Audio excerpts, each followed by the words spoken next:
मिलिंद देवड़ा ने कांग्रेस से इस्तीफा देकर शिंदे गुट को ही क्यों चुना, बीजेपी को क्यों नहीं। मिलिंद देवड़ा की गिनती एक राहुल गांधी के करीबी नेताओं में होती थी, लेकिन अब शिवसेना शिंदे गुट में शामिल होने के बाद 55 साल का साथ एक झटके में खत्म हो गया।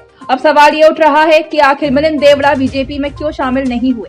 उन्होंने शिवसेना शिंदे गुट में जाना क्यों बेहतर समझा। कांग्रेस पार्टी के बड़े चेहरे और राहुल गांधी के करीबी कहे जाने वाले मिलिंद देवड़ा रविवार को एक नए शिंदे गुट की शिवसेना में शामिल हो गए। इसी के साथ 56 साल बाद कांग्रेस पार्टी में उनकी राजनीति का अंत हो गया। अब वो शिंदे गुट की ओर से राजनीति की पिच पर बल्लेबाजी करते हुए नजर आएंगे। मिलिंद देवड़ा के शिंदे गुट की शिवसेना में शामिल होने के बाद अब ये सवाल उठ रहा है कि आखिर उन्होंने बीजेपी क्यों ज्वाइन नहीं की, शिंदे गुट को ही क्यों चुना। कांग्रेस छोड़ने वाले मिलिंद देवड़ा ने केंद्र की सत्ताधारी पार्टी बीजेपी की जगह शिंदे गुट को क्यों चुना, इसके पीछे भी दक्षिण मुंबई की लोकसभा सीट को जिम्मेदार बताया जा रहा है। आमतौर पर मिलिंद देवड़ा दक्षिण मुंबई लोकसभा सीट से राजनीति करते हैं। यहीं से वो 2 बार सांसद भी रह चुके हैं। हालांकि 2014 और 2019 के चुनाव में उनको इस सीट पर हार का सामना करना पड़ा था। शिवसेना उद्धव गुट के कब्जे में है दक्षिण मुंबई की सीट। 2019 के लोकसभा चुनाव में स्थिति कुछ और ही थी। शिवसेना एनडीए का हिस्सा थी और उद्धव ठाकरे नेता थे। चुनाव में दक्षिण मुंबई की सीट पर शिवसेना ने अरविंद सावंत को उम्मीदवार बनाया था। सावंत ने जीत भी हासिल की थी, लेकिन अब स्थिति बदल गई है। शिवसेना 2 हिस्से में बंट चुकी है और उद्धव ठाकरे की शिवसेना महाविकास आघाड़ी का हिस्सा है। दूसरी ओर बीजेपी और एकनाथ शिंदे गुट की शिवसेना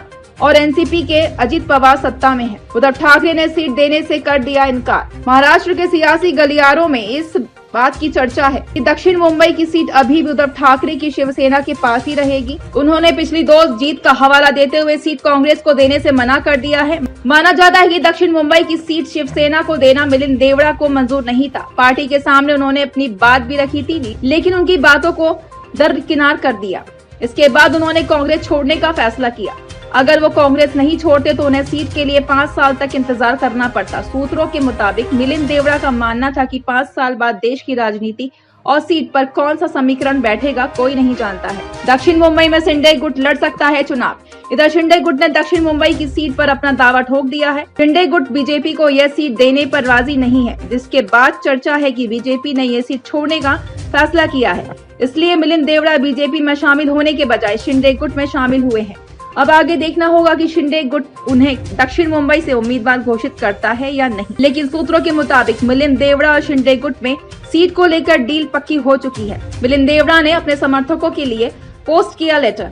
शिंदे गुट में शामिल होने के बाद मिलिंद देवड़ा ने सोशल मीडिया प्लेटफॉर्म एक्स पर एक पोस्ट शेयर किया है। पोस्ट में बताया कि उन्होंने कांग्रेस को छोड़ने का फैसला क्यों किया। मिलिंद देवड़ा ने कहा कि 2019 में लोकसभा चुनाव में महाविकास आघाड़ी गठबंधन की स्थापना के दौरान भी मैंने यूपीटी के साथ गठबंधन का विरोध किया था, क्योंकि मुझे लगा था कि इससे कांग्रेस पर विपरीत असर पड़ेगा। इसके बाद भी मैं 4 साल तक पार्टी को हमेशा सावधानी बरतने की सलाह देता रहा।